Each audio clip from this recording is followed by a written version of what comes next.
Now I will tell you the story of Habeel, Abel, and Qabeel, Cain, the sons of Adam and Hawa. Both of them wanted to marry the same girl, who was very beautiful. They did not know how to decide which one of them should marry her. So Adam asked both brothers to make offerings to Allah. Qabeel worked the land as a farmer, while Habeel was a shepherd. When they presented their offerings, Qabeel brought some of his crops, but he chose inferior produce, keeping the best for himself. Habeel, with a sincere heart, offered the finest lamb from his flock. Allah accepted Habeel's offering, but not Qabeel's. This wasn't arbitrary. It reflected the purity of intention and generosity behind each gift. Consumed by jealousy and anger, Qabeel couldn't accept that his brother's offering was chosen. Instead of reflecting on his own shortcomings, he blamed Habeel. His envy grew into rage, and he threatened to kill his brother. Habeel responded with remarkable words.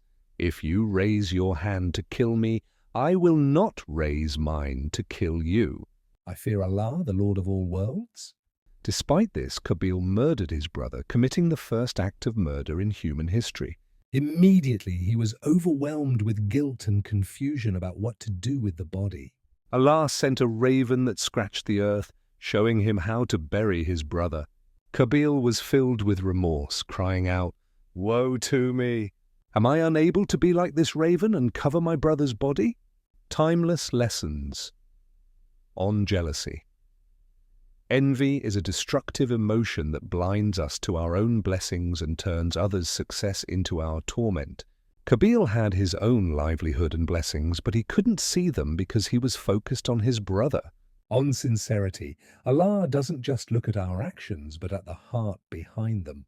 Habeel's offering was accepted not because it was objectively better, but because it came from genuine devotion and sacrifice. On taking responsibility. Rather than improving himself, Qabeel blamed his brother for his own failure. When we face rejection or disappointment, the question is, do we look inward or do we blame others? On violence, Habeel's refusal to fight back wasn't weakness, it was moral strength. He valued his relationship with Allah more than self-defense, showing that righteousness sometimes means restraint. On regret, Qabeel's remorse came too late. His story reminds us to consider consequences before we act in anger, because some actions cannot be undone. On the sanctity of life.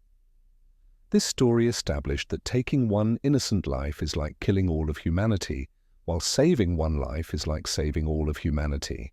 Every human life carries infinite value,